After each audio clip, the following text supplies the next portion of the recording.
நம்ம ஃபேவரட் கார்த்திகை தீபம் சீரியலோட இன்னைக்கான ஒரு சூப்பரான ப்ரோமோ ரிவ்யூ தாங்க இந்த வீடியோவில் நம்ம பார்க்க போகிறோம். நம்ம சேனலை மறக்காமல் சப்ஸ்கிரைப் பண்ணிடுங்க. பக்கத்தில் பெல் ஐக்கான் இருக்கும், அதையும் ப்ரெஸ் பண்ணிடுங்க. வாங்க வீடியோக்குள்ளே போகலாம். ரேவதிக்கு மேரேஜ் அரேஞ்ச் பண்ணியிருக்கிறதுனால அவங்களுக்கு புடவை ஜுவல்ஸ் அப்படின்னு சொல்லி நிறையவே ஷாப்பிங் பண்ணுறதுக்காக போயிருக்காங்க. கூடவே நம்ம கார்த்திக் அதுக்கப்புறம் ரேவதியோட சிஸ்டர்ஸ் எல்லாமே போகிறாங்க.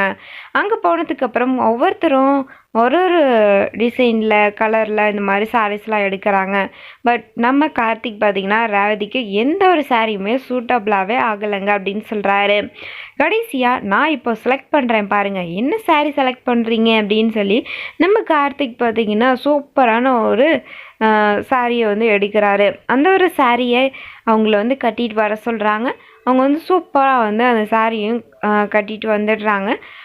பார்த்தா ரொம்பவே அழகாக இருக்காங்க. ஸோ கார்த்திக் கண்ணே பட்டுற போல இருக்கு. அந்தளவுக்கு பார்த்திங்கன்னா ரொம்பவே க்யூட்டாக அழகாக இருக்காருங்க அந்த சாரீ கட்டின உடனே நம்ம ரேவதி.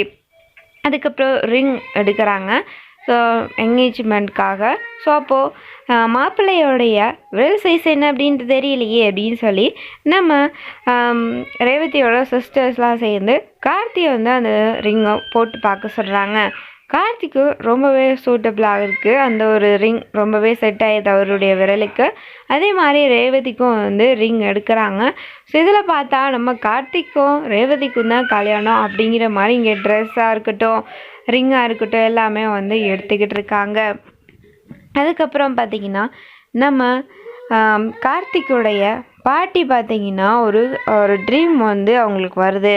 ஸோ அப்போ அந்த ட்ரீமில் நம்ம பாட்டி ரேவதிக்கு கல்யாணம் ஆக போகுது முருகா, அவள் இன்னொரு பையனை கல்யாணம் பண்ணிக்கிட்டு போக போகிறா, என்னோட ஆசை கார்த்திக்கு அவளை கட்டி வைக்கணும் அப்படின்னு நினச்சிக்கிட்டு. அதுக்கப்புறம் கனவுல முருகர் பார்த்தீங்கன்னா நீ நினைக்கிற மாதிரி தான் கண்டிப்பாக நடக்கும், ரேவதி வேற பையனெல்லாம் கல்யாணம் பண்ணிக்க மாட்டா, கார்த்தியை தான் கல்யாணம் பண்ணிப்பா அப்படின்னு சொல்கிறாங்க. பாட்டி ரொம்பவே ஹாப்பி ஆகிடுறாங்க.